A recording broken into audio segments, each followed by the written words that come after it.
بسم اللہ الرحمن الرحیم الحمد للہ کفا وسلام علی عبادہ الذین اصطفیٰ وصلی وسلم وبارک علی نبینا المصطفیٰ وعلی آلہ وصحبہ نجوم الہدی وقادۃ التقیٰ اما بعد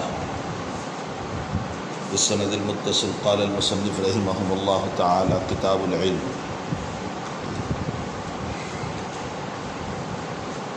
جتنے بچے آن لائن بیٹھے ہوئے ہیں وہ توجہ کے ساتھ سبق سنیں.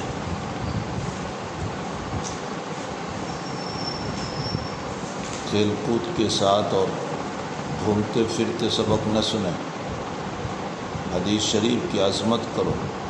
احادیث مبارکہ کی جتنی عظمت ہوگی علم اتنا زیادہ ملے گا، اور احادیث مبارکہ کی قدر نہیں ہوگی تو تعالیٰ جل شانہ و عم نوالہ الفاظ تو دیں گے لیکن معانی اندر نہیں آئے گی. اس لیے جتنے آن لائن سن رہے ہیں ان کو چاہیے کہ وہ اپنی تربیت اور پورے ادب کے ساتھ پوری توجہ کے ساتھ سبق کو سنیں. بے توجہی نہ ہو، گھومتے پھرتے نہ ہو، چلتے پھرتے نہ ہو. اگرچہ ہم یہاں سے آپ کو نہیں دیکھ رہے ہیں، تعالیٰ تو آپ کو دیکھ ہی رہا ہے. امام بخاری رضی اللہ تعالیٰ عنہ نے پہلے کتاب العلم کو کتاب الایمان کو مقدم فرمایا اور اس کے بعد کتاب العلم کو ذکر فرمایا. اس کی وجہ یہ ہے کہ اصل میں پورا کا پورا دین موقوف ہے ایمان پر. ایمان ہے تو دین ہے، ایمان نہیں تو دین ہی نہیں. ہر عمل کی قبولیت کا تعلق ایمان سے، اس لیے موقوف علیہ ایمان تھا تو امام بخاری رحمۃ اللہ علیہ نے ایمان کو مقدم فرمایا. دوسری بات یہ بھی ہے کہ ایمان افضل و اشرف ہے. سب سے افضل جو ہے وہ ایمان ہے. تیسری بات یہ ہے کہ ایمان بھی علم ہی ہے. اللہ کو دل سے جاننا اور ماننا. لیکن ایمان علم جو ہے وہ عام علوم سے بہت افضل ہے. چوتھی وجہ یہ ہے کہ اصل میں سب سے پہلے وحی کو ذکر کر کے جناب نبی کریم صلی اللہ علیہ وسلم کی نبوت کو ثابت فرمایا، اور جب نبوت ثابت ہو گئی تو ایمان کا مسئلہ آیا. اس بنیاد پر مناسبت سے ایمان کو پہلے ذکر فرمایا، اور جب ایمان آتا ہے تو اعمال کا تقاضا کرتا ہے. لیکن اعمال کے لیے علم کی ضرورت ہے. اس لیے امام رحمۃ اللہ علیہ نے کتاب الایمان کے بعد کتاب العلم کو ذکر فرمایا. حضرت امام رضی اللہ تعالیٰ عنہ کتاب العلم میں آداب علم، اصول علم، احادیث مبارکہ کا علم، اس کے ضوابط و قواعد، فضائل علم وغیرہ کو ذکر فرمائیں گے.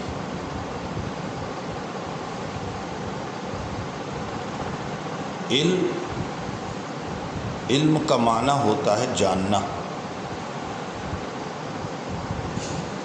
یہ تو لغوی معنی ہوا، لیکن آیا اصطلاح میں علم کی تعریف ہو سکتی ہے یا نہیں؟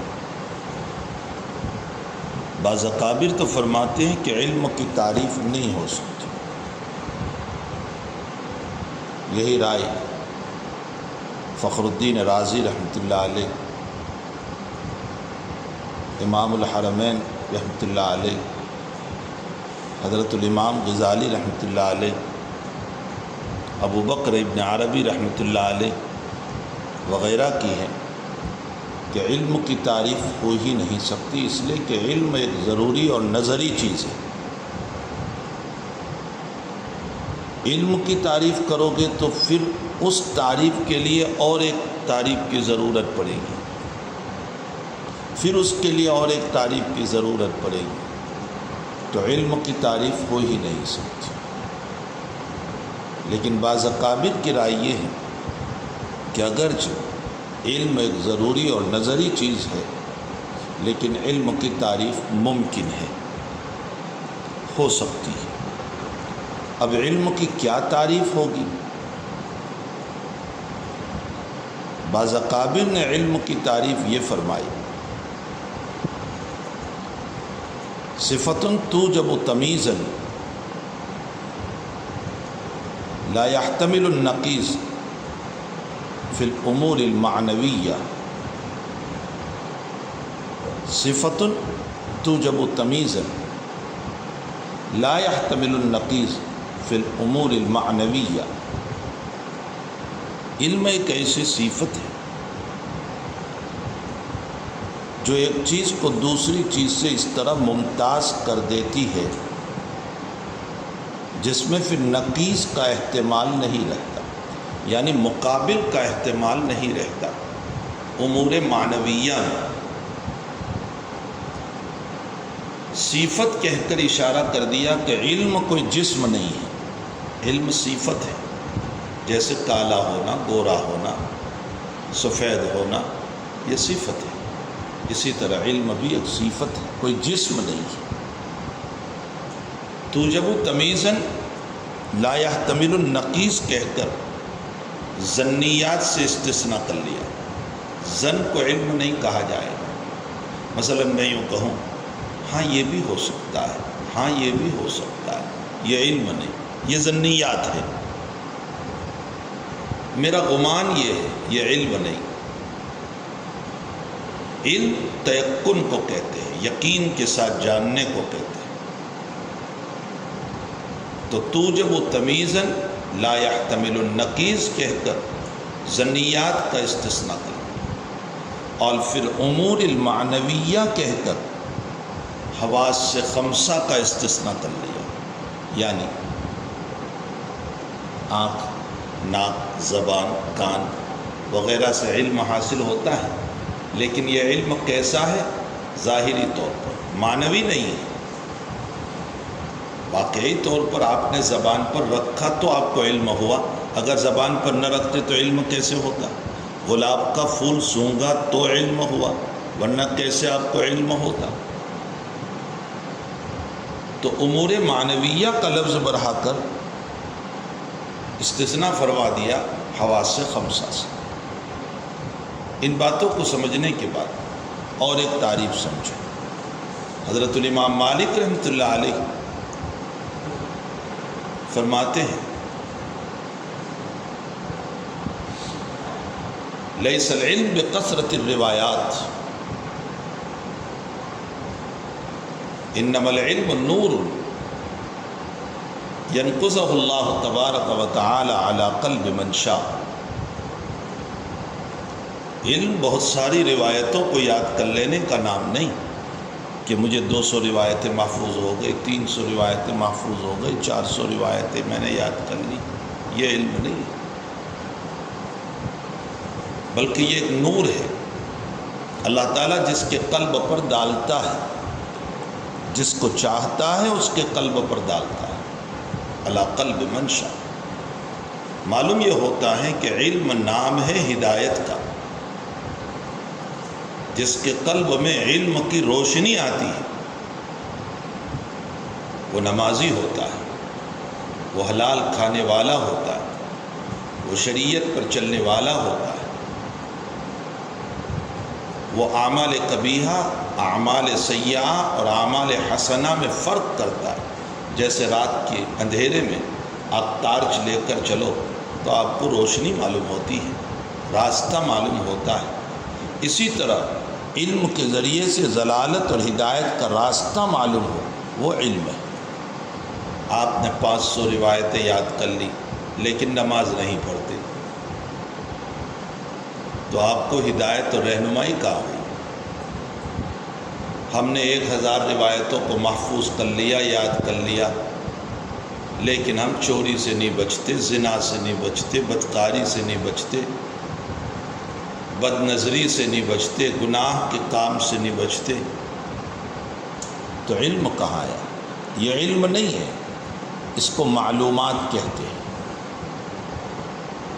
معلومات تو دنیا میں غیر مسلموں کے پاس بھی بہت ہے، وہ بھی ہزاروں روایتوں کو محفوظ کیے ہوئے ہیں، بلکہ کئی یہود اور عیسائی کو آپ دیکھو گے کہ وہ قرآن کی تفسیر کرتے ہیں، احادیث مبارکہ کو سمجھاتے ہیں، لیکن وہ معلومات ہے، علم نہیں ہے۔ علم آتا ہے تو علم ایک نور ہے، سمجھ لینا اس بات کو، علم ایک نور ہے، اور جب یہ دل پر پیوست ہوتا ہے تو پھر یہ ٹارچ لائٹ کی طرح اس کو راستہ بتاتا ہے، یہ کر، یہ نہ کر، یہ ضلالت ہے، یہ ہدایت ہے، یہ رضائے رب ہے، اور یہ ناراضگی رب ہے۔ تو امام مالک رحمۃ اللہ علیہ فرماتے ہیں لیس العلم بکثرت الروایات انما العلم نور ینقذہ اللہ تبارک و تعالی علی قلب من شاء۔ اس کے بعد سمجھو، علم کی دو قسمیں ہیں، علم وہبی اور علم کسبی۔ علم وہبی اس کو کہتے ہیں جو براہ راست اللہ کی طرف سے عطا ہو، جس میں انسان کی محنت کا دخل نہیں۔ اس کی تین قسمیں ہیں، وحی، الہام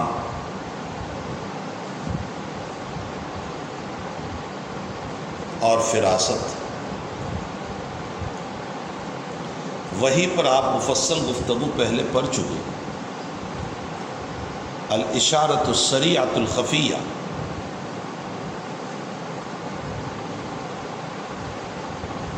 چپکے سے اشارہ کر دینا، جلدی سے، اس کو کہتے ہیں وحی۔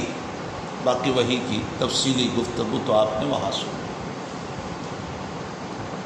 یہ بھی علم وہبی ہے، اللہ تعالیٰ جس کو منتخب کرتا ہے اس کو وحی سے نوازتا ہے، اس میں انسان کے کسب کا دخل نہیں ہوتا۔ نمبر دو، الہام۔ الہام کا معنی ہوتا ہے ابلاغ، عین ہے اخیر میں، ابلاغ۔ ابلاغ کا معنی ہوتا ہے نگلوانا۔ اصطلاح شرع میں الہام کہا جاتا ہے حق تعالیٰ کسی کے قلب پر کوئی بات ڈال دے،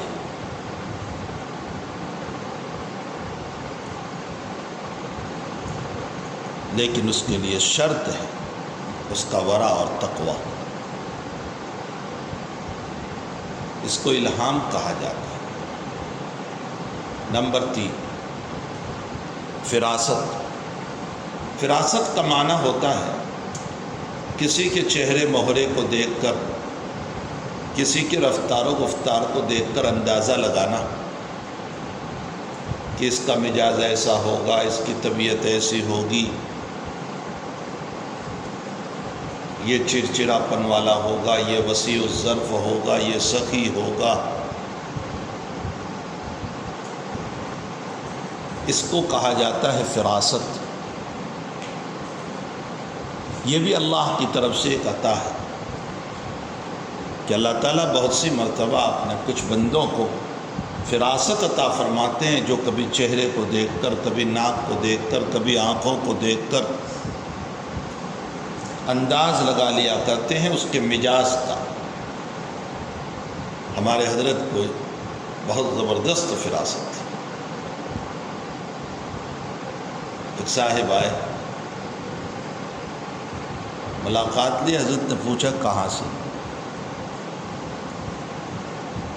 انہوں نے یو پی کے کسی شہر کا نام لیا، کہا تمہارا چہرہ بتا رہا ہے کہ تم وہاں کے نہیں، تمہارے باپ دادا کسی اور جگہ سے۔ تو وہ کہنے لگے جی حضرت میرے والد صاحب بہار کے اور وہاں آئے تھے پڑھانے کے لیے، پھر ہم وہیں رہ گئے۔ حضرت کو بڑی فراست تھی، چہرہ دیکھ کر حضرت بھانپ لیا کرتے تھے، اور یہ خاص طور پر کمال ایمان والوں کو نصیب ہوتا ہے، جس کا ایمان کامل ہوتا ہے، جس کے اخلاق اچھے ہوتے ہیں، جس میں ورع اور تقوی ہوتا ہے، اس کو حق تعالی جل شانہ فراست عطا فرماتے ہیں۔ اسی لیے ترمذی شریف میں آپ روایت پڑھو گے، اتقوا فراست المؤمن فإنه ينظر بنور اللہ تعالی، مومن کی فراست سے بچو، اس لیے کہ وہ اللہ کے نور سے دیکھتا ہے۔ تو اللہ کا نور کوئی گنہگاروں کو تھوڑے ملتا ہے، اللہ کا نور تو تقوی والے کو ملتا ہے، کمال ایمان والوں کو ملتا ہے، ہر ایک کو نہیں ملتا ہے، تو کمال ایمان والوں کو ملتا ہے۔ بہرحال علم وحی کی یہ 3 قسم ہیں، وحی، الہام اور فراست۔ اس کے بعد دوسری قسم علم کسبی۔ پھر علم کسبی کی 2 قسمیں،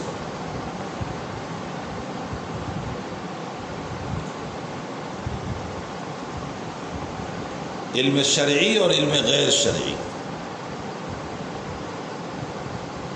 علم غیر شرعی جو شریعت کے علاوہ علوم ہیں دنیا بھر کے، انجینئر بننا اور فلاں یہ دنیا بھر کے علم غیر شرعی سارے علوم ہیں۔ علم شرعی جس کا تعلق شریعت سے۔ پھر علم شرعی کی 2 قسم، ایک ہے علم ظاہر اور ایک ہے علم باطن۔ علم ظاہر جیسے حدیث، تفسیر، فقہ، یہ سب علم ظاہریہ شرعیہ ہے، شرعیہ بھی ہے اور ظاہریہ بھی ہے۔ اور علم باطن اس کی پھر 2 قسم، علم المعاملات اور علم المقاشفات۔ علم معاملات کس کو کہتے ہیں؟ جس کا تعلق اخلاقیات سے، انسان کی زندگی سنورتی ہے اخلاق کی بنیاد پر، اس کو کہتے ہیں علم معاملات۔ اور علم مقاشفات، کشف، یہ علم معنوی، علم باطنی کہا جاتا ہے۔ پھر علم مقاشفہ کی 2 قسم، علم تشریعی اور علم تقوینی۔ علم تشریعی کا معنی ہوتا ہے جس کا تعلق شریعت سے، مکاشفات ہے، کشف ہے، لیکن شریعت سے۔ اور علم تقوینی کا معنی ہوتا ہے جس کا تعلق شریعت سے نہیں ہے، تو علم معنوی، علم باطنی، کشف سے تعلق، لیکن شریعت سے تعلق نہیں۔ مثلا خضر علیہ السلام کا سراغ کر دینا کشتی میں، لڑکے کو قتل کر دینا، یہ سب علم تقوینی ہے، لیکن ایسا علم تقوینی ہے جو تشریعی نہیں۔ یہی تو وجہ ہے کہ موسیٰ کو اشکال ہو گیا، اگر شریعت ہوتی تو اشکال کیوں ہوتا؟ ارے سمجھ میں بھی آیا۔ یہ علوم کے کچھ اقسام ہیں جو میں نے آپ کے سامنے ذکر فرمائے۔ واللہ سبحانہ وتعالی عالم وعلمہ اعلم۔ بسم اللہ الرحمن الرحیم۔ باب فضل العلم وقول اللہ عز وجل یرفع اللہ الذین آمنوا منکم والذین اوتوا العلم درجات واللہ بما تعملون خبیر وقول اللہ تبارک وتعالی رب زدنی علما۔ امام بخاری رضی اللہ تعالیٰ عنہ اس باب سے علم کی فضیلت کو بیان کرنا چاہتے ہیں۔ ظاہر سی بات ہے کہ فضیلت تو شروع ہی میں ہوا کرتی ہے، کسی چیز کی ترغیب دینا، شوق دلانا، یہ شروع ہی میں ہوا کرتا ہے، تو علم کی فضیلت کو بیان کرنا چاہتے ہیں۔ اس پر اشکال یہ ہے کہ امام رحمۃ اللہ علیہ نے باب میں کوئی حدیث مسند ذکر نہیں فرمائی۔ یہ پہلا باب ہے کہ جہاں امام بخاری رحمۃ اللہ علیہ نے کوئی حدیث مسند نہیں ذکر فرمائی۔ اس سے پہلے آپ نے پورا کتاب العلم کتاب الوحی پڑھ لی، لیکن ایسا کوئی باب نہیں آیا کہ جس میں آپ نے حدیث مسند کو ذکر نہ کیا ہو۔ آپ نے یہاں کوئی حدیث مسند کو ذکر نہیں فرمایا، اس کی وجہ کیا ہے؟ بعضوں نے کہا کہ امام بخاری رضی اللہ تعالیٰ عنہ کو اپنے شرائط پر کوئی حدیث مسند ملی نہیں۔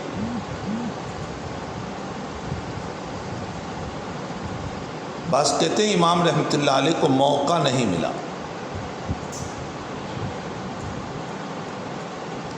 لیکن یہ جواب غلط ہے، اس لیے کہ 232 میں کتاب ختم ہوئی اور 256 تک پڑھاتے رہے۔ اتنی لمبی مدت پڑھائی اور کبھی موقع نہیں ملا آپ کو؟ یہاں ہر سال آپ پڑھاتے ہوں گے، یہاں حدیث نہیں تھی، اس لیے یہ کہنا کہ موقع نہیں ملا، یہ جواب تو غلط ہے۔ بعض کہتے ہیں کہ تکرار سے بچنے کے لیے چونکہ آگے پیچھے کوئی حدیث ہوگی،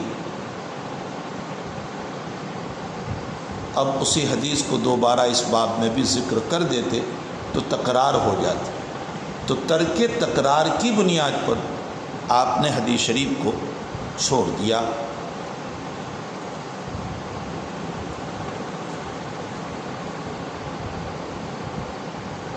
بخاری شریف میں ایسے بہتیرے ابواب ہیں کہ جہاں امام بخاری رضی اللہ تعالیٰ عنہ نے حدیث مسند کو ذکر نہیں فرمایا۔ اب اس کا اجمالی خلاصہ یہی سمجھ لیں، قریباً 82 ابواب تو وہ ہیں بخاری شریف میں جہاں آپ نے صرف آیات پر اکتفا کر لیا، جیسے یہ باب ہے کہ صرف آیتوں پر اکتفا کر لیا اور آیتوں کے ذریعے سے باب کو ثابت کر دیا، ایسے 82 ابواب۔ 14 ابواب وہ ہیں کہ جہاں امام بخاری رحمۃ اللہ علیہ نے آیات کو ذکر فرما کر ان آیات کو دعویٰ بھی بنایا، دلیل بھی بنایا۔ دعویٰ کا معنی ہوتا ہے باب، اور دلیل کا معنی وہی آیت اس باب کو ثابت کرنے کے لیے، ایسے 14 ابواب۔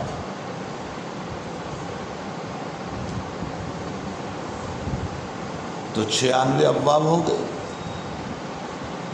اور 9 ابواب وہ ہیں کہ جہاں آگے پیچھے کوئی روایت ہوگی اس باب کے قریب میں یا اس باب کے بعد میں، اس حدیث شریف سے اس باب کو بھی ثابت کر رہے ہوں،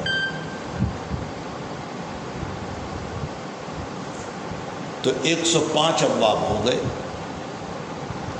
82 ابواب تو وہ ہیں کہ جہاں پر امام بخاری رحمۃ اللہ علیہ نے صرف آیات پر اکتفا فرمایا، یا اس کے ساتھ ساتھ ایک چیز اور بنا لیں، یا اقوال صحابہ و تابعین پر اکتفا کیا ہوگا۔ 82 ابواب میں آیات یا اقوال صحابہ و تابعین پر اکتفا کیا ہوگا، اور 14 ابواب وہ ہیں کہ جس میں آپ نے ان آیتوں کو ترجمہ بھی بنایا، باب بھی بنایا، دعویٰ بھی بنایا، اور پھر دلیل بھی بنایا۔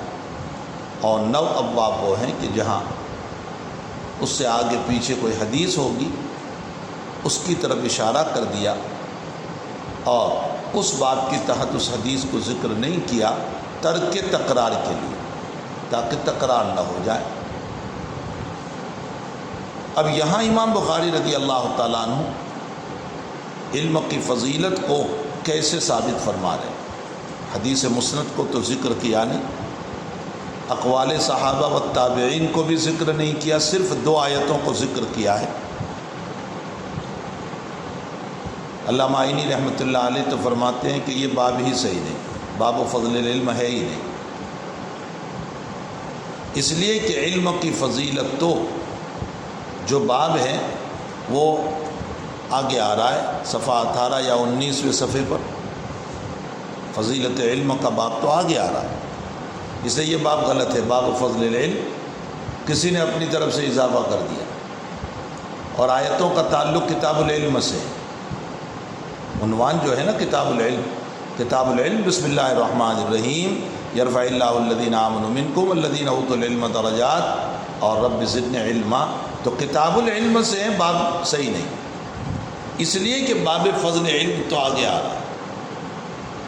لیکن بھئی اس پر اشکال یہ ہوگا کہ کسی چیز کی فضیلت تو شروع ہی میں ہوا کرتی ہے، بعد میں کیسے ہوگی؟ حقیقت یہ ہے کہ یہاں فضیلت علم ہی بیان کرنا مقصود ہے، اور وہ جو آگے باب آ رہا ہے نا باب فضل علم، وہاں فضل بمعنی فضلا، زائد، کسی کے پاس زائد علم ہو، زائد کتاب ہو تو دوسروں کو دینا چاہیے، تو یہاں فضیلت علم ہے، وہاں فضلا کا مسئلہ ذکر کیا ہے، کچھ سمجھ میں بھی آ رہا ہے۔ اچھا، اب جب فضیلت علم ہی کو بیان کرنا مقصود ہے تو پھر اشکال لوٹ آیا کہ امام بخاری رحمۃ اللہ علیہ نے کیسے ثابت فرمایا اس باب کو؟ حافظ ابن حجر عسقلانی رحمۃ اللہ علیہ تو فرماتے ہیں کہ بس ان آیات سے ہی ثابت کر دیا، جو دو آیات ذکر فرمائی کہ اللہ تعالیٰ اہل علم کے درجات کو بلند کرتا ہے، اور نبی علیہ السلام کو تلقین کی گئی کہ آپ دعا کیجئے اے اللہ میرا علم زیادہ کر دے، رب زدنی علما۔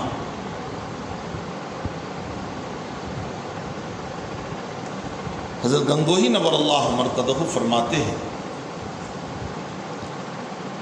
کہ امام بخاری رحمۃ اللہ علیہ آگے ایک حدیث شریف لا رہے، اس باب کے بعد ہی ہے۔ دیکھو، سائل نے آ کر جب نبی علیہ الصلاۃ والسلام سے سوال فرمایا کہ یا رسول اللہ قیامت کب قائم ہوگی، تو حضرت نے جواب دیا اذا ضیعت الامانہ فانتظر الساعہ، امانت ضائع ہو جائے تو قیامت کا انتظار کرو۔ فرمایا امانت کا ضائع ہونا کیسے ہوگا؟ قال اذا وسد الامر الى غیر اہلی، جب معاملہ نااہل کو حوالے کیا جائے، فانتظر الساعہ، قیامت کا انتظار کرو۔ معلوم ہوتا ہے نااہل کا معنی بے علم، جاہل، جو اس کا اہل نہیں، اس کو معاملہ حوالے کیا گیا۔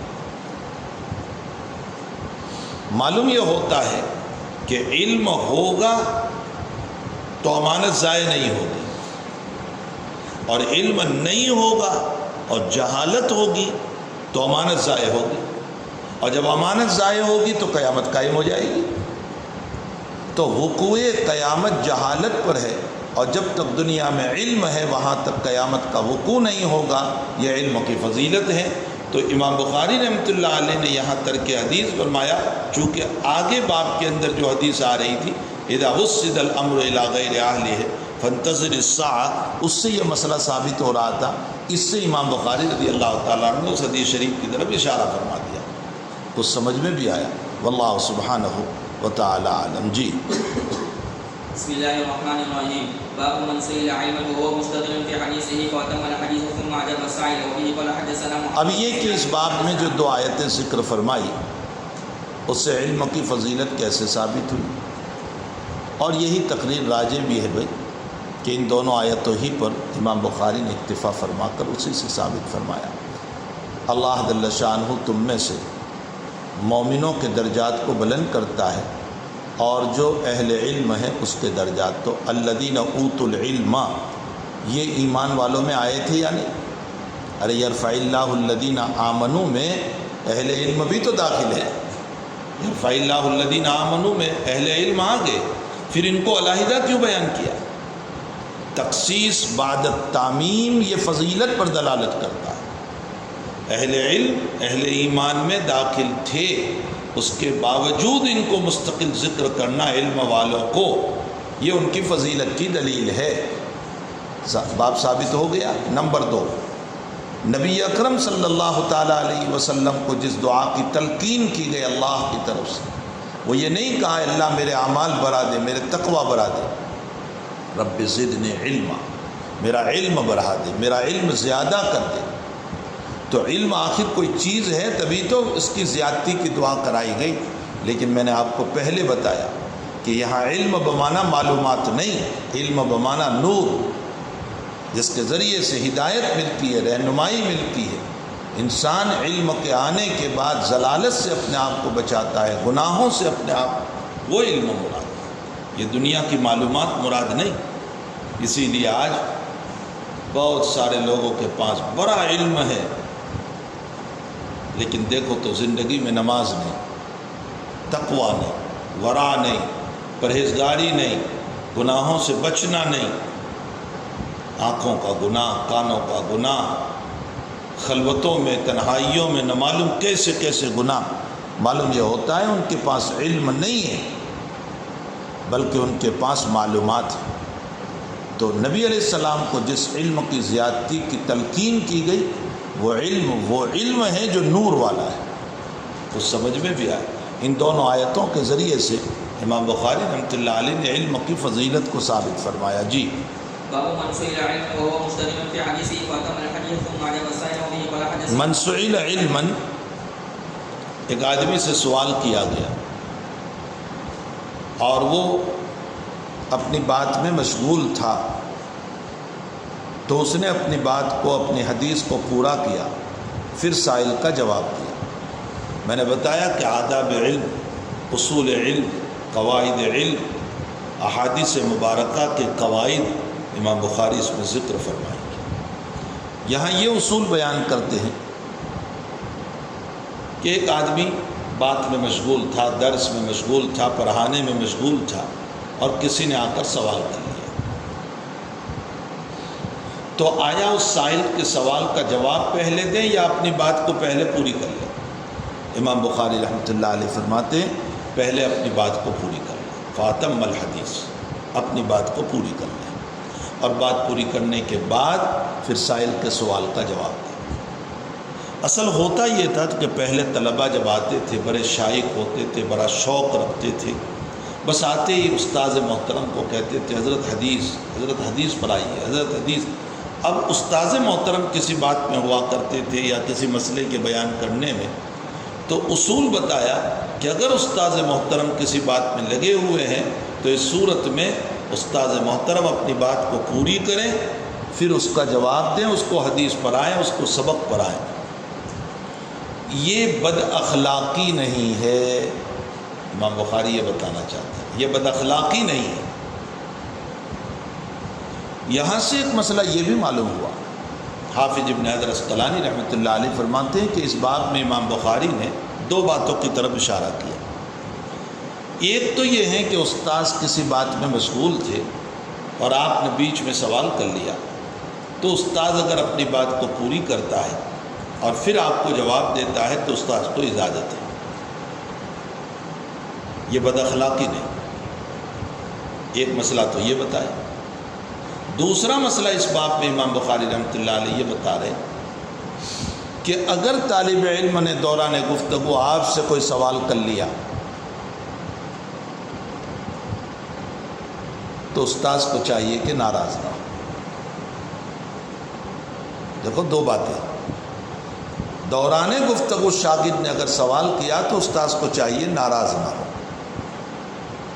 اور اگر اس نے سوال کیا اور آپ اپنی بات کو پوری کر رہے ہیں تو اس کا آپ کے لیے جواز ہے، اجازت ہے، کوئی حرج نہیں۔ جیسے مثلا میں ابھی سبق پڑھا رہا ہوں، اسی سبق کے درمیان آپ کوئی بات پوچھ لیں، میری بات ابھی پوری نہیں ہوئی اس سے پہلے، تو مجھے اجازت ہے کہ میں اپنی بات کو پوری کروں، پھر آپ سے کہوں کہ اچھا کیا کہہ رہے تھے آپ،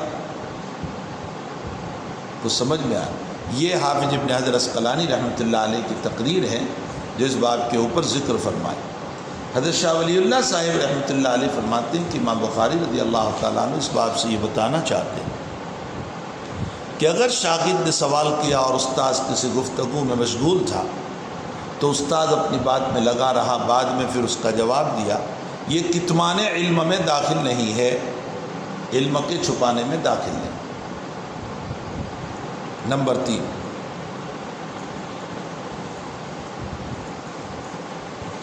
حضرت گنگوہی نور اللہ مرقدہ فرماتے ہیں کہ امام بخاری رضی اللہ تعالیٰ عنہ یہ بتانا چاہتے ہیں کہ اگر طالب علم کوئی سوال کرے تو استاذ کو فوراً جواب دینا کوئی ضروری نہیں ہے.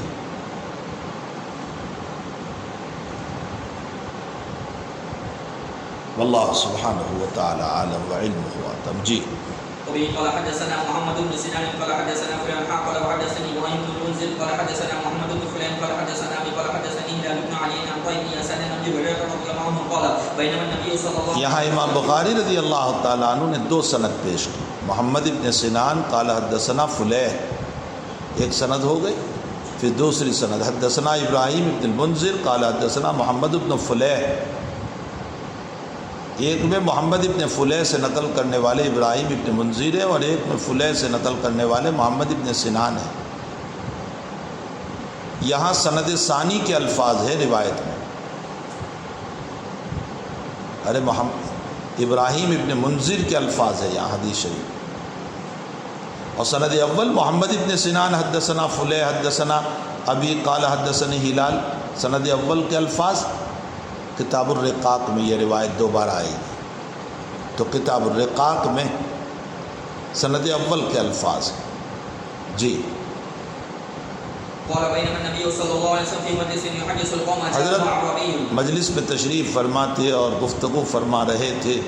اتنے میں ایک دیہاتی آدمی آئے. جاءہ اعرابی. جی فقال متى الساعة فمضى رسول الله. اب حضرت گفتگو فرما رہے تھے اور اسی درمیان انہوں نے آ کر سوال کر دیا متی الساعہ، قیامت کب قائم ہوگی. جی فقال بعض القوم فمضى رسول اللہ صلی اللہ علیہ وسلم. حضرت اپنی بات میں لگے رہے، اپنی بات کرتے رہے. جی فقال بعض القوم سمع ما قال فكره ما قال. اب جو صحابہ وہاں بیٹھے ہوئے تھے انہوں نے دیکھا کہ ان صاحب نے سوال کیا کہ متی الساعہ اور حضرت اس کی طرف کوئی توجہ نہیں دے رہے ہیں، اس کا کوئی جواب نہیں دے رہے، تو شاید حضرت نے اس کی بات کو سنا ہی نہیں. اور بعض کہنے لگے نہیں حضرت نے سنا تو ہے لیکن پسند نہیں فرمایا اس لیے جواب نہیں دے رہے. فقال بعض القوم سمع ما قال فکریہ. بعض لوگوں نے کہا کہ حضرت نے سنا تو ہے لیکن ناپسند فرمایا. فکریہ ما قال. وقال بعضهم بل لم يسمع. اور بعض کہنے لگے کہ نہیں حضرت نے سنا ہی نہیں. جی حتى اذا قضى حديثه وقال حتیٰ اذا قضى حدیثہ، یہاں تک کہ حضرت جب اپنی گفتگو سے فارغ ہوئے، اپنی بات پوری فرمائی. جی قال ان اوراه سائل عن. معلوم ہوتا ہے حضرت نے سنا تھا لیکن چونکہ حضرت گفتگو میں مشغول تھے اس لیے اس کا جواب فوراً نہیں دیا. باب ثابت ہو گیا کہ فوراً جواب دینا کوئی ضروری نہیں اور یہ کتمان علم بھی نہیں ہے. اپنی بات پوری کر لیں پھر اس کا جواب دے. حضرت نے فرمایا این اوراہ السائل، بھائی وہ سائل کہاں ہے؟ اوراہو یہ راوی کا لفظ ہے، یعنی میرا گمان یہ ہے کہ این کے بعد حضرت نے السائل بھی کہا تھا.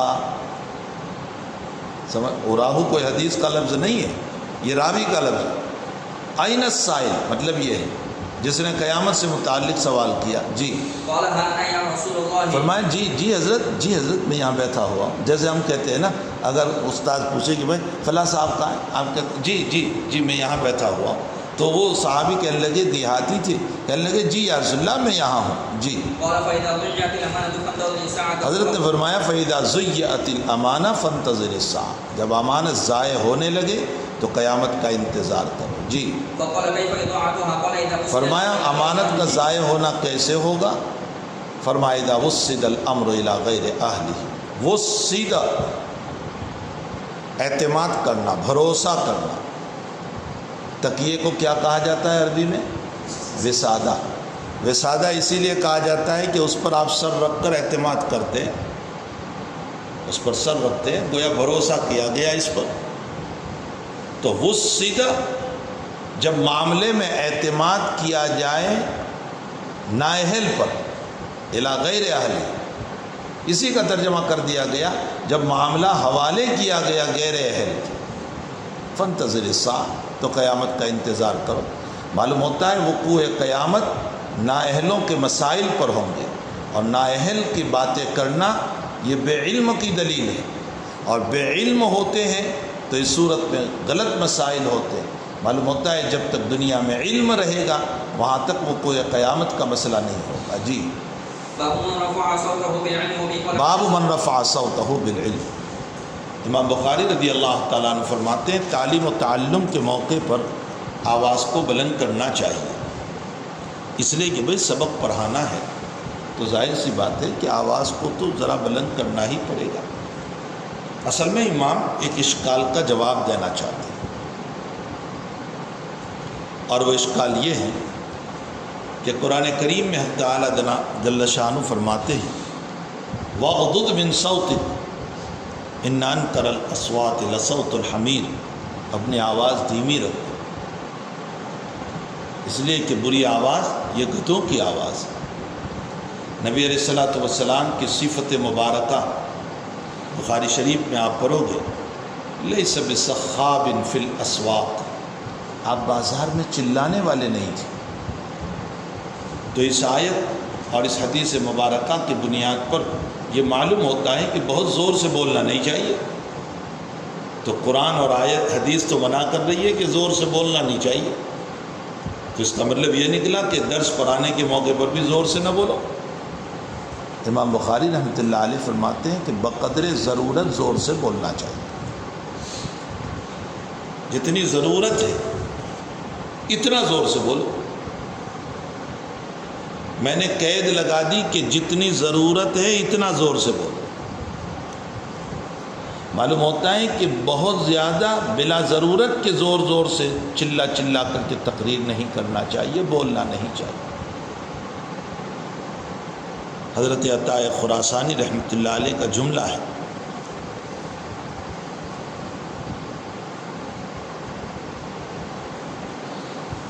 ینبغی للعالم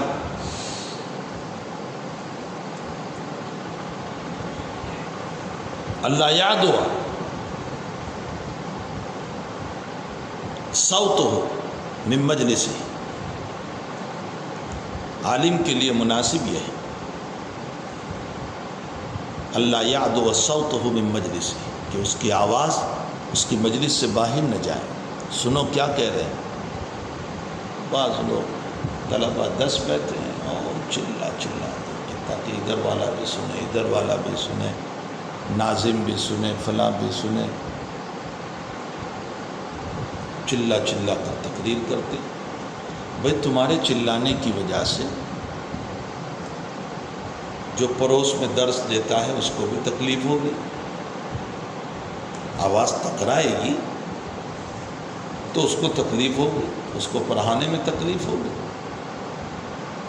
معلوم یہ ہوتا ہے کہ بلا ضرورت کے بہت زور سے نہیں بولنا چاہیے۔ ینبغی للعالم اللہ یعدو صوتہ من مجلسہ، یہیں سے ایک مسئلہ معلوم ہے کہ اگر لاؤڈ اسپیکر میں درس دیا جاتا ہے تو اس کی آواز بھی اتنی ہی رکھی جائے جتنی درسگاہ میں ہو، بس۔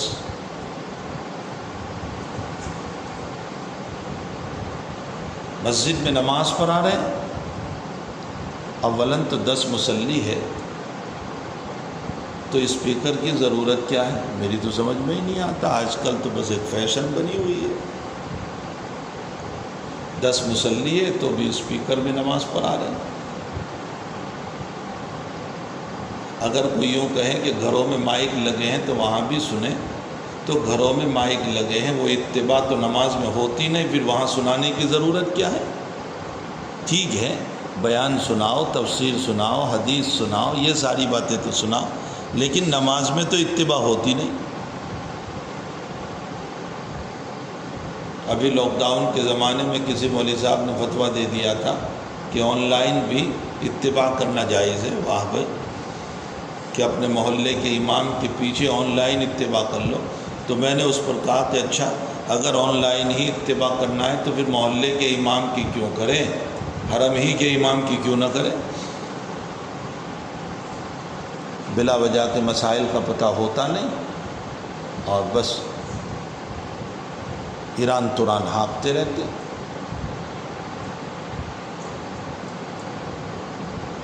تو اولاً تو مسجد میں 15-20 آدمی 25 آدمی نماز پڑھنے والے ہیں، 30 آدمی نماز پڑھنے والے ہیں، مختصر ایک مجمع ہے، تو اس کے لیے اسپیکر کی ضرورت کیا ہے؟ میری سمجھ میں نہیں آتا۔ اگر مجمع بڑا ہے مسجد میں تو آواز اتنی رکھو کہ مسجد میں پہنچ جائیں بس.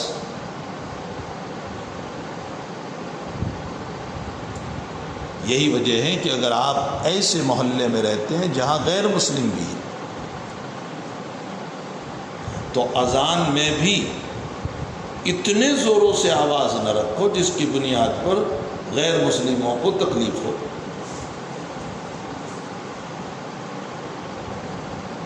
ایک معیاری آواز رکھو. اور چلو اذان کے باب میں تو اتنی گنجائش ہے، لیکن یہ جو رمضان المبارک میں صبح 4 بجے سے چلانا شروع کرتے ہیں، 15 منٹ باقی ہے اور 10 منٹ باقی ہے اور 5 منٹ باقی ہے اور وقت ختم ہو گیا، اس کی کیا ضرورت ہے؟ کیا سب کے گھروں میں گھڑیاں نہیں ہیں؟ کیا سال بھر کے سارے کام تمہارے اعلان پر ہوتے ہیں؟ بھائی سال بھر جو لوگ کام کرتے ہیں اپنے گھروں میں، اٹھنے کا یا سونے کا یا اپنے اور کام، وہ تمہارے اعلان پر ہوتے ہیں. تو پھر یہ رمضان ہی میں کیا ضرورت رہی؟ ٹائم ٹیبل چھپے ہوئے ہیں، گھڑیاں موجود ہیں گھروں میں. کیا اتنا پتہ نہیں ہے کہ یہ بلا وجہ کہ ہمارے اعلانات کی بنیاد پر غیر مسلم کو تکلیف ہو رہی ہے؟ المسلم من سلم الناس باللسانہ ویدہ، مسلمان وہ ہے کہ جو کسی کو تکلیف نہ پہنچائے اپنے زبان اور اپنے ہاتھوں سے. یہ تعلیم دی ہمیں نبی علیہ الصلوۃ والسلام. تو حضرت امام بخاری رضی اللہ تعالیٰ عنہ فرماتے ہیں کہ یہ یقیناً ہے کہ انسان کو بہت زوروں سے نہیں بولنا چاہیے، اس لیے کہ حضرت لیس بسخاب فی الاسواق، لیکن درس کے لیے بقدر ضرورت آواز کو بلند کرنے کی اجازت ہے. واللہ سبحانہ وتعالی عالم. جی. وبه قال حدثنا ابو نعمان قال حدثنا ابو عامر عن ابي بشر عن يوسف بن ماهك عن عبد الله ماحق یہ فارسی لفظ ہے. ماحق یہ فارسی میں تصغیر ہے. ماہ چاند اور قاف برادو تصغیر ہو جاتا ہے. ماحق یہ فارسی لفظ ہے. عربی میں اس کا ترجمہ ہوگا قمیر. ارے قمر کی تصغیر عربی میں قمیر. چونکہ یہ بڑے خوبصورت تھے اس لیے ان کو ماحق کہا گیا تھا، چاند جیسے. جی.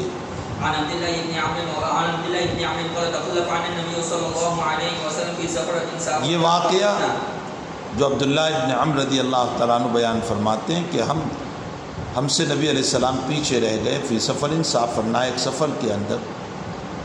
یہ کب کا واقعہ ہے؟ بعض کہتے ہیں حجۃ الوداع کا واقعہ ہے، بعض کہتے ہیں فتح مکہ سے واپسی کا واقعہ ہے. راجح قول یہ ہے کہ یہ عمرۃ القضاء کا واقعہ ہے. عمرۃ القضاء سے واپسی پر آپ ساسم بھی ہمارے ساتھ تھے اور آپ ساسم پیچھے رہ گئے تھے، ہم آگے آگے چل رہے تھے. وقد ارحقنا الصلاۃ، اور ہم نے نماز کو مؤخر کر دیا. ارحقنا ای اخرنا، مطلب یہ ہے کہ نماز میں ہم سے تاخیر ہو گئی تھی. ہم نے یہ سوچا تھا کہ چلو ابھی سفر کرتے رہو، آخری وقت میں نماز پڑھ لیں گے. جیسے مثلا ابھی سفر کرتے رہو، غروب آفتاب سے پہلے عصر پڑھ لیں گے کہیں اتر کر. اب ہماری نماز مؤخر ہو گئی تھی تو ہمیں یہ بھی فکر تھی کہ کہیں نماز رہ نہ جائیں، قضا نہ ہو جائے. تو ہم جب وضو کرنے لگے تو جلدی وضو کرنے لگے اور اپنے پاؤں پر مسح کرنے لگے. جی. فجعلنا نمسح علی ارجلنا، اپنے پاؤں پر مسح کرنے لگے. جی. حضرت نے پیچھے سے زور سے کہا بیالا صوتی. اب سسم پیچھے تھے، جب ہم کو دیکھا کہ ہم پاؤں کو دھو نہیں رہے، مسح کر رہے ہیں، تو زور سے پیچھے سے کہا ویل للعقاب من النار، ایریاں جہنم میں جائے گی. ہلاکت ہے ایریوں کے لیے، وہ جہنم میں جائے گی. یعنی اگر تم نے پاؤں نہیں دھوئے تو یہ ایریاں جہنم میں جلے گی. یہ 2 یا 3 مرتبہ کہا، مرتین او ثلاثہ. تو دیکھو حضرت نے زور سے کہا. کیوں زور سے کہا؟ تعلیم دینا تھا. معلوم ہوتا ہے تعلیم کے موقع پر بقدر ضرورت زور سے بولنے کی اجازت ہے. مسئلہ سمجھ میں آیا؟ جی. باب قول المحدث حدثنا واخبرنا وانبانا وقال نمسح علی ارجلنا، ہم اپنے پاؤں پر مسح کر رہے تھے. حضرت نے اس پر تاکید فرمائی کہ یہ ایریا جہنم میں جائے گی. معلوم ہوتا ہے مسح نہیں غسل ہوگا پاؤں کا. شیعوں کی تردید ہو گئی. شیعہ جو کہتے ہیں نا کہ بلا موضوع کے بھی پاؤں پر مسح جائز ہے، یہ ان کی تردید ہو گئی. اس پر تفصیلی گفتگو کتاب الوضو میں آئے گی. جی باب قول المحدث حدثنا انشاءاللہ تعالی. جی باب قول المحدث حدثنا واخبرنا وانبانا وقال لنا الحميدي كان عند ابن عين حدثنا واخبرنا وانبانا. باب قول المحدث حدثنا واخبرنا وانبانا. محدث کا قول حدثنا واخبرنا وانبانا. میں نے کہا کہ امام بخاری رحمۃ اللہ علیہ کتاب العلم کے اندر اصول حدیث کو بھی پیش کریں، اس کے مسائل کو بھی پیش کریں گے. اس باب سے امام بخاری رحمۃ اللہ علیہ کیا بتانا چاہتے ہیں؟ علامہ ابن رشید رحمۃ اللہ علیہ تو فرماتے ہیں کہ امام بخاری رحمۃ اللہ علیہ یہ بتانا چاہتے ہیں کہ میں نے اپنی کتاب میں احادیث مسندہ کو ذکر کیا ہے. اس لیے کہ حدثنا اخبرنا انبانا یہ مسند پر دلالت کرتا ہے، تو میں نے اپنی کتاب میں احادیث مسندہ کو پیش کیا. لیکن علماء نے اس قول کو مرجوح قرار دیا کہ یہ منشا امام بخاری کا نہیں ہے. علامہ سندھی رحمۃ اللہ علیہ فرماتے ہیں کہ امام بخاری رحمۃ اللہ علیہ یہ بتانا چاہ رہے ہیں کہ لفظ حدثنا اخبرنا انبانا جو تم حدیث شریف کے پڑھتے وقت بولتے ہیں، یہ خود حدیث شریف سے ثابت ہے. حضور پاک صلی اللہ تعالیٰ علیہ وسلم سے اس طرح کے الفاظ بولنا ثابت ہے. گویا کہ حدثنا اخبرنا انبانا یہ ثابت من رسول اللہ صلی اللہ علیہ وسلم ہے، اس لیے ان الفاظ سے حدیث کو بیان کرنا جائز ہے. نمبر 3، حافظ ابن حجر عسقلانی رحمۃ اللہ علیہ فرماتے ہیں کہ امام بخاری یہ بتانا چاہتے ہیں کہ حدثنا اخبرنا انبانا یہ سب ہم معنی ہے، ایک معنی ہے. چاہے تم حدثنا بولو، اخبرنا بولو، انبانا بولو، کوئی فرق نہیں پڑتا، یہ سب ایک ہی معنی ہے. حدیث کو بیان کرنے کے لیے یہ الفاظ بولے جاتے ہیں. علامہ حلبی رحمۃ اللہ علیہ فرماتے ہیں کہ امام بخاری رضی اللہ تعالیٰ عنہ اصول حدیث کے طرق کی طرف اشارہ کرتے ہیں.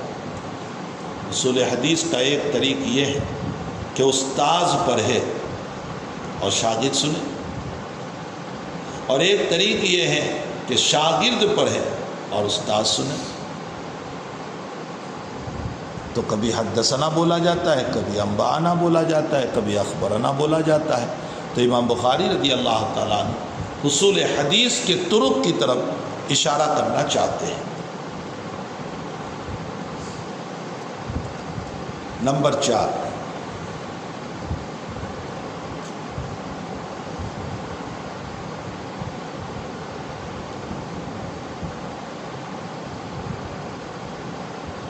حضرت امام شافعی رحمۃ اللہ علیہ اور بعض اکابر فرماتے ہیں کہ امام بخاری رضی اللہ تعالیٰ عنہ حدثنا اور اخبرنا کے درمیان فرق بیان کرنا چاہتے ہیں.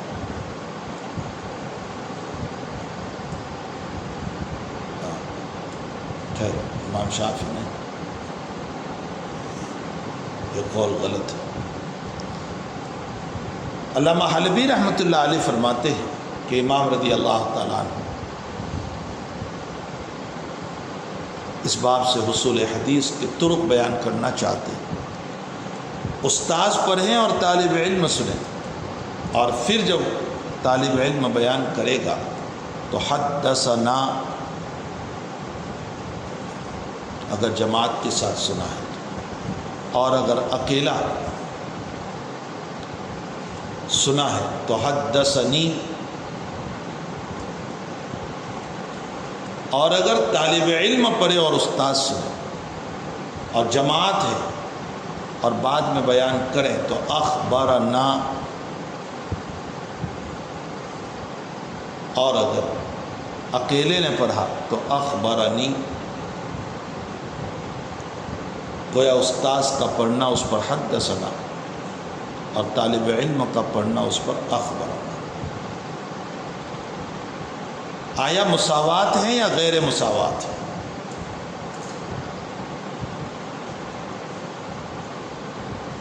ابن شہاب زہری رحمۃ اللہ علیہ، امام مالک رحمۃ اللہ علیہ،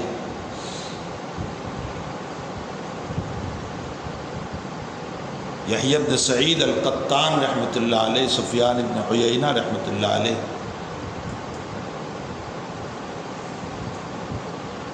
امام ابو حنیفہ رحمۃ اللہ علیہ فی قول، اور امام ابو یوسف محمد رحمہ اللہ تعالی، یہ سارے کے سارے اکابر تو یہ فرماتے ہیں کہ مساوات ہے۔ مساوات کا معنی چاہے استاذ نے پڑھا چاہے شاگرد نے پڑھا، حدثنا بھی بول سکتے ہیں، اخبرنا بھی بول سکتے ہیں۔ استاذ نے پڑھا اور آپ بیان کر رہے ہیں حدثنا اخبرنا، شاگرد نے پڑھا پھر بیان کر رہے ہیں تب بھی دونوں بول سکتے ہیں، اخبرنا، انبانا، حدثنا بول سکتے ہیں۔ لیکن امام شافعی رحمۃ اللہ علیہ فرماتے ہیں کہ نہیں، استاذ پڑھے گا تو حدثنا، یعنی طالب علم جب بیان کرے گا تو پھر حدثنا سے، اور طالب علم جب پڑھے گا اور پھر بیان کرے گا تو اخبرنا سے۔ بہرحال اکثر علماء مساوات کے قائل ہیں، امام بخاری رحمۃ اللہ علیہ بھی مساوات کے قائل ہیں کہ حدثنا بھی بول سکتے ہیں، اخبرنا بھی بول سکتے ہیں۔ جی،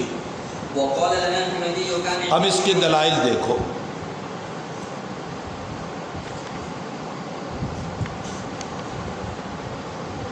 اچھا، ایک قول یاد رکھو، اسحاق ابن راہوی، حضرت امام نسائی رحمۃ اللہ علیہ، علامہ ابن حبان رحمۃ اللہ علیہ،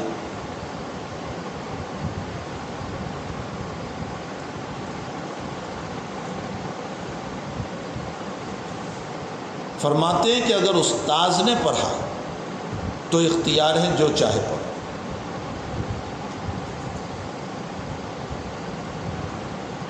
لیکن طالب علم نے پڑھا تو پھر اخبرنا کہنا چاہیے۔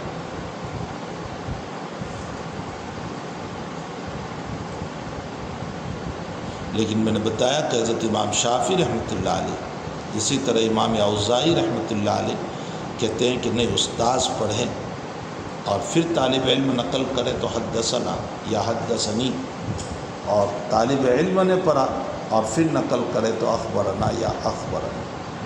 امام بخاری مساوات کے قائل ہیں، اس لیے اس کے بہت سارے دلائل کو پیش کرتے ہیں، دیکھیں۔ جی، وقال لنا الحميدي كان عند ابن عيينة حدثنا واخبرنا وانبانا وسمعت واحدا وقال ابن مسعود حدثنا رسول الله باب قول المحدث حدثنا واخبرنا وانبانا، وقال لنا الحميدي كان عند ابن عيينة حدثنا واخبرنا وانبانا وسمعت واحد، یعنی سب برابر ہے، چاہے استاذ پڑھے چاہے طالب علم پڑھے۔ اسی لیے میں نے مساوات کا قول جب نقل کیا تو اس میں سفیان ابن عیینہ کے نام بھی ذکر کیا تھا۔ جی، وقال ابن مسعود حدثنا رسول الله صلى الله عليه وسلم، وقال ابن مسعود، عبداللہ ابن مسعود کہتے ہیں کہ ہم سے رسول اللہ صلی اللہ علیہ وسلم نے بیان فرمایا، وهو الصادق المصدوق صلی اللہ علیہ وسلم۔ دیکھو، حدثنا یہ روایت بد الخلق کے اندر آئے گی، یہاں روایت پیش نہیں کی، صرف ابتدائی ٹکڑے کو ذکر کر دیا اور وہ وہاں آئے گا۔ جی، وقال شقيق عن عبد الله سمعت النبي صلى الله عليه وسلم كلمة كذا، وقال حذيفة وقال شقیق عن عبد اللہ سمیت النبی صلی اللہ علیہ وسلم، یہاں سمیتو کا لفظ آیا۔ جی، وقال حذيفة حدثنا رسول الله صلى الله عليه وسلم حديثين، وقال ابو العالي وقال حذیفہ حدثنا رسول اللہ صلی اللہ علیہ وسلم حدیثین، حذیفہ کہتے ہیں کہ ہم سے رسول اللہ صلی اللہ علیہ وسلم نے دو حدیثیں بیان فرمائی۔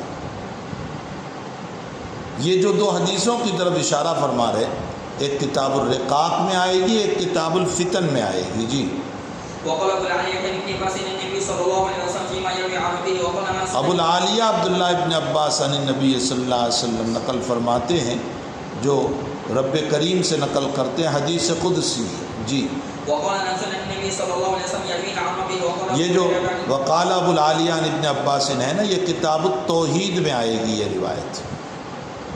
وقال انس عن النبی صلی اللہ علیہ وسلم یرویہ عن ربہ، یہ بھی کتاب التوحید کی روایت ہے. جی وقال ابو ہریرہ عن نبی صلی اللہ علیہ وسلم یرویہ عن ربہ تبارک و تعالی، یہ بھی روایت جو ہیں کتاب التوحید کی ہے. جی وبه قال حدثنا قتيبة بن سعيد قال حدثنا اسماعيل بن جعفر بن عبد الله بن دينار عن ابن عمر قال قال رسول الله صلى الله عليه وسلم ان من الشجر شجرة لا يسقط ورقها وانها مثل. نبی اکرم صلی اللہ علیہ وسلم فرماتے ہیں ان من الشجر شجرۃ لا يسقط ورقها، درختوں میں ایک درخت ایسا ہے کہ جس کے پتے نہیں گرتے ہیں. وانها مثل المسلم، اور اس کی مثال مسلمان کی طرح ہے. فحدثونی ما ہی، بتاؤ وہ کیا ہے. دیکھو نبی علیہ السلام صحابہ کو پوچھ رہے ہیں فحدثونی ما ہی، شاگردوں کو پوچھ رہے ہیں. تو شاگردوں کو جب پوچھیں گے اور شاگرد پڑھیں گے تو اخبرونی ہونا چاہیے، لیکن حضرت بول رہے ہیں حدثونی. امام بخاری استدلال کر رہے ہیں، معلوم ہوتا ہے کہ حدثنا اور اخبرنا ایک ہے، چاہے طالب علم پڑھے چاہے استاذ پڑھے. جی قال فوقع الناس في شجر البوادي قال عبد الله فوقع الناس بشجر البوادی، لوگوں کا ذہن جو ہے چلا گیا جنگل کے درختوں کی طرف. بوادی بادیہ کی جمع ہے، جنگل کے درختوں کی طرف. جی قال عبد الله وقع في نفسي ان النخل. عبداللہ ابن عمر کہتے ہیں کہ میرے دل میں آیا کہ وہ کھجور کا درخت ہے، انہا نخل، کھجور کا درخت. فاستحییت، لیکن مجھے حیا آئی. کس بنیاد پر حیا آئی؟ کیوں نہیں بولے؟ دوسری روایت میں آگے آئے گا. حضرت عمر رضی اللہ تعالیٰ عنہ اپنے ابا کے ساتھ جب ابن عمر نکلے تو فرمایا ابا جی میرے دل میں آ گیا تھا کہ کھجور کا درخت. فرمایا بیٹے بول دیتے تمہارے باپ کا نام ہو جاتا کہ دیکھو عمر کا بیٹا. کیوں نہیں بولے؟ فرمایا تم اکابر بیٹھے ہوئے تھے تو بڑوں کی وجہ سے میں نہیں بولا. تو سمجھ میں بھی آیا. جی ثم قال حدثنا ما هي يا رسول الله قال پھر صحابہ نے فرمایا کہ حضرت آپ ہی بیان فرمائیں وہ کیا ہے یا رسول اللہ. فرمایا ہی نخلا، وہ کھجور کا درخت. ادھر حضور نے صحابہ کو کہا تو بھی حدثونی، ادھر صحابہ حضرت کو فرما رہے ہیں تب بھی حدثنا. معلوم ہوتا ہے کہ حدثنا اخبرنا انبانا سب ایک ہیں، ایک دوسرے کی جگہ پر بول سکتے ہیں، چاہے استاذ پڑھے چاہے طالب علم پڑھے بول سکتے ہیں، کوئی حد. اب یہاں حدیث شریف میں بات سمجھو، یہ تشبیہ کس چیز میں دی جا رہی ہے؟ بعض لوگ تو کہتے ہیں کہ جیسے کھجور کا درخت اوپر سے کاٹ دو تو مر جاتا ہے، اسی طرح انسان کو بھی اوپر سے کاٹ دو تو مر جاتا ہے. لیکن اس پر اشکال یہ ہے کہ یہاں تو نبی علیہ السلام مسلمان سے تشبیہ دے رہے ہیں، نفس انسان سے تشبیہ نہیں دے رہے. تو سمجھ میں آیا. بعض کہتے ہیں کھجور کا درخت پانی میں ڈوب جائیں تو مر جاتا ہے، اسی طرح انسان بھی پانی میں پورا غرق ہو جائے تو مر جاتا ہے. اس میں بھی تشبیہ بالانسان ہوئی، تشبیہ بالمسلم کہاں ہوئی؟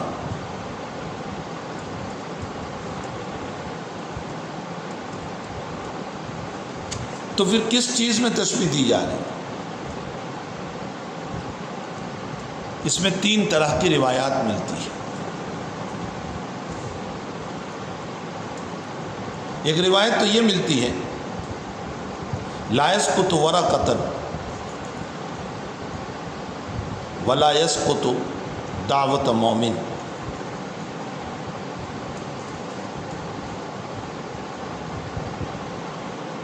جیسے کھجور کے پتے نہیں گرتے اسی طرح مومن کی دعا بھی نہیں گرتی، یعنی مومن کی دعا رد نہیں ہوتی. اسی لیے حدیث شریف میں ہے یا تو مانگا ہوا ملتا ہے یا اللہ مصیبت دور کر دیتا ہے یا کم سے کم قیامت میں ثواب ملے گا، لیکن رد نہیں ہوتی مومن کی دعا.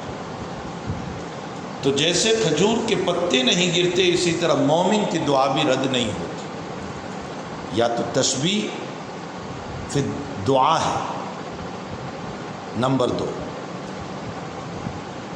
بعض روایتوں میں ہے ان من الشجر شجرۃ لما برکتہ کبرکۃ المسلم. کتاب الاطعمہ میں آئے گی یہ روایت بخاری شریف میں. اس کا مطلب یہ نکلا کہ جیسے کھجور کے درخت میں برکت ہے اسی طرح مسلمان میں بھی برکت ہے۔ کھجور کے درخت میں کیا برکت ہے؟ اس کی ہر چیز کام میں آتی ہے۔ اس کے پتے چھت بنانے کے کام میں آتے، اس کا جو تنا ہے وہ شہتیر بنانے کے کام میں آتا ہے۔ کچھ سمجھ میں آتا ہے؟ اس کا پھل کھانے کے کام میں آتا ہے، اس کی گتلیاں اونٹوں کو کھلانے کے کام میں آتی ہیں۔ اس کے تنے کو نیچے سے کاٹ دو تو عرب اس کو برتن بنا کر کے اس میں شراب بناتے تھے۔ اس کی جڑ میں گودا ہوتا ہے جو بالائی کی طرح بڑا ملائم ہوتا ہے، تو اس کی ہر چیز کام میں آتی ہے۔ اسی طرح مومن ہر حالت میں دوسرے کو کام میں آنے والا ہوتا ہے۔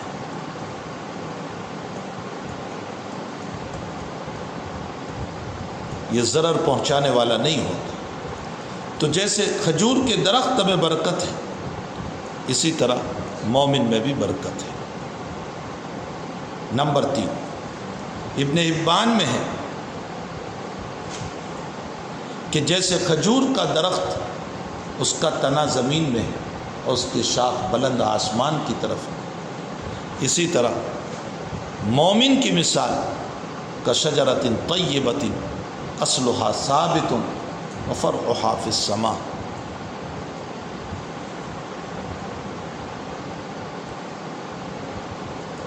مومن، یہاں جو تقریر میں نے ہمارے حضرت سے سنی کسی کتاب میں نے نہیں پڑھی،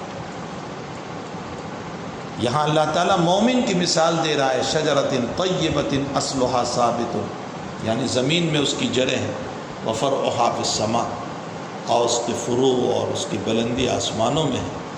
اللہ تعالیٰ یہ بتانا چاہتے ہیں کہ مومن اصل اگرچہ عرضی ہے، زمینی ہے، لیکن اپنے ایمان کی وجہ سے یہ نوری ہے اور سماوی ہے۔ جیسے کھجور کا درخت بلند و بالا ہے اسی طرح مومن کی بھی مثال۔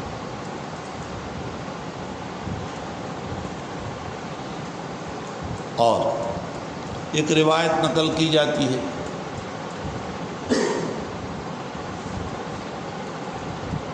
اکرموا امتکم النخلہ فإنها خلقت من الطین الذی خلق منها آدم۔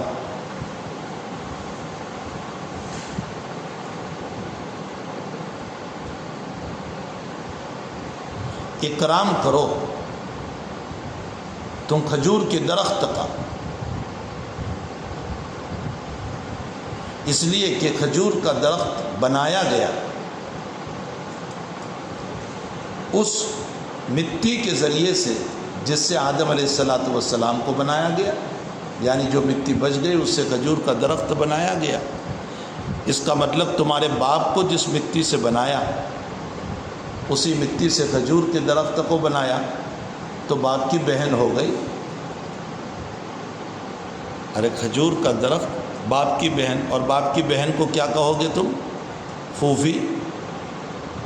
اکرموا امتکم، تم اکرام کرو تمہاری اس پھوپھی کا، النخلہ جو کھجور کا درخت ہے، فإنها خلقت من طین الذی خلقت منها آدم، آدم کو جس سے بنایا گیا اس سے۔ یہ روایت موضوع ہے۔ علامہ ابن قیم رحمۃ اللہ علیہ نے اس کو موضوع لکھا ہے، یہ غلط روایت ہے، واللہ سبحانہ و تعالی عالم۔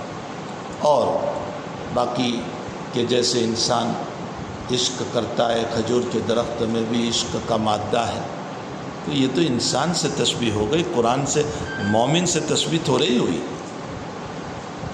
یا جیسے میاں بیوی کے ملنے سے بچہ پیدا ہوتا ہے، اسی طرح کھجور کے اندر بھی اسی طرح کیا جاتا ہے کہ نر کھجور کے پھولوں کو لے کر مادہ کھجور میں ڈالا جاتا ہے۔ یہ بھی مثال انسان، یہاں تو مومن سے تشبیہ دینا مقصود ہے، واللہ سبحانہ و تعالی عالم۔ جی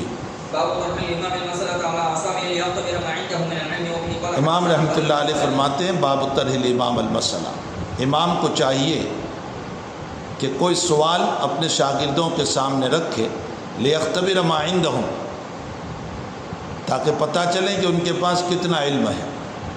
معلوم یہ ہوتا ہے کہ درس پڑھانے کے بعد طالب علموں کا امتحان لینا چاہیے، ان سے سوال کرنا چاہیے۔ سوال کرنے کی وجہ کیا ہے؟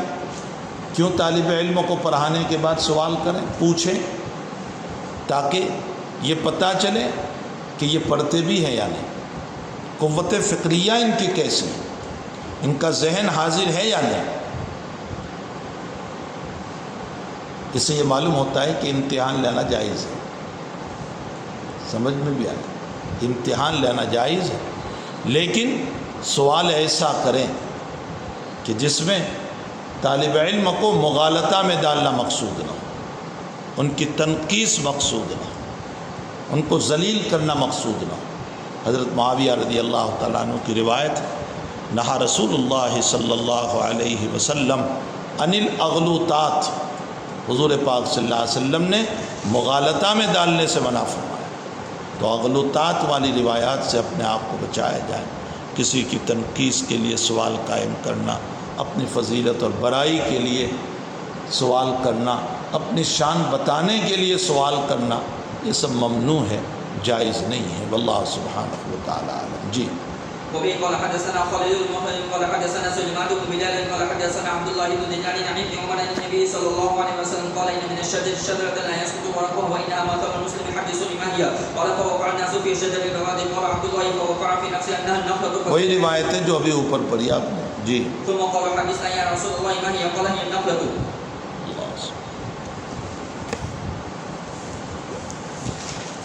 مسلم پڑھنا تھا لیکن کل سے